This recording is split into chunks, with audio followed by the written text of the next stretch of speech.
जालना शहरातील थकीत मालमत्ता करधारकांविरोधात जालना नगर महानगरपालिका ॲक्शन मोडवर आली असून मागील 15 दिवसात महानगरपालिकेने तब्बल 60 लाख रुपयांचा थकीत कर वसूल केला आहे। तर जवळपास 15 मालमत्ताधारकांच्या प्रॉपर्टी महानगरपालिकेने जप्त केल्या आहेत। दरम्यान महानगरपालिकेची करवसुलीची ही मोहीम सुरू राहणार असून महानगरपालिकेने 100 कोटी रुपये कर वसूल करण्याचे उद्दिष्ट ठेवले असल्याचे जालना शहर महानगरपालिकेच्या अतिरिक्त आयुक्त प्रियंका राजपूत यांनी सांगितले आहे।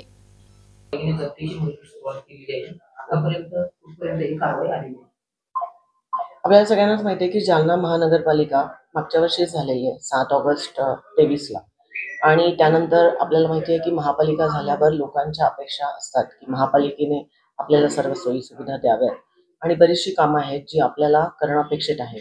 त्यानुसार आपली पण महापालिकेची एक अडचण असते की आपल्याला निधी पाहिजे, आणि त्यानुसार आपल्याकडे जवळजवळ 120 कोटीचं आपलं बजेट आहे प्रॉपर्टी टॅक्सचं।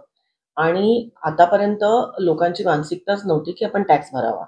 त्यासाठी शेवटी मग आपण 1 जानेवारीपासून जप्तीची मोहीम चालू केली आहे।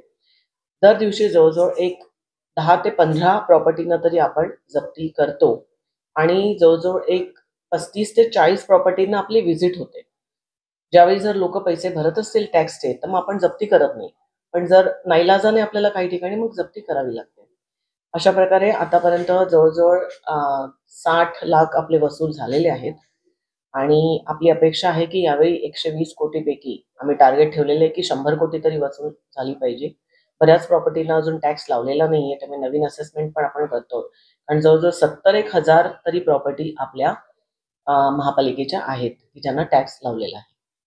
मॅडम, किती मालमत्ता धारकांना आपण आतापर्यंत नोटिसा दिल्या आहेत आणि ऍक्च्युअल मध्ये किती मालमत्ता आपण आतापर्यंत जप्त केली? जप्तीच्या नोटिसा आपण डिसेंबर पासूनच द्यायला सुरुवात केलेल्या, आणि जवळजवळ 1001 नोटिसा आपण दिलेल्या आहेत। आणि आपण असं केलेलं आहे की जास्त थकबाकी ज्यांची आहे त्याप्रमाणे तशी लिस्ट बनवून आपण आधी सुरुवातीला त्यांना देतो आहोत जप्तीच्या नोटिसा, जेणेकरून अधिकाधिक टॅक्स आपला वसूल होईल, आणि त्यानंतर आपण इतर लोकांना देणार आहोत। आणि ज्यांना ज्यांना नोटिसा दिल्यात त्यांना एक 15-20 दिवसानंतर आपण जप्तीच्या कारवाईसाठी त्यांच्याकडे जात आहोत। आतापर्यंत किती मालमत्ता धारकांवर जप्तीच्या कारवाई झाली आतापर्यंत? सील नाही म्हणता येणार, आपण अटॅचमेंट किंवा जप्ती म्हणू शकतो आपण कायद्याप्रमाणे। तर आपण आतापर्यंत जवळजवळ 15 मालमत्ता आम्हाला नाईलाजाने जप्ती कराव्या लागल्यात, आणि त्यापैकी जवळजवळ 14 लोकांनी टॅक्स भरल्यानंतर आपण त्यांची जप्ती रद्द केली। NTV news Marathi, Jalna.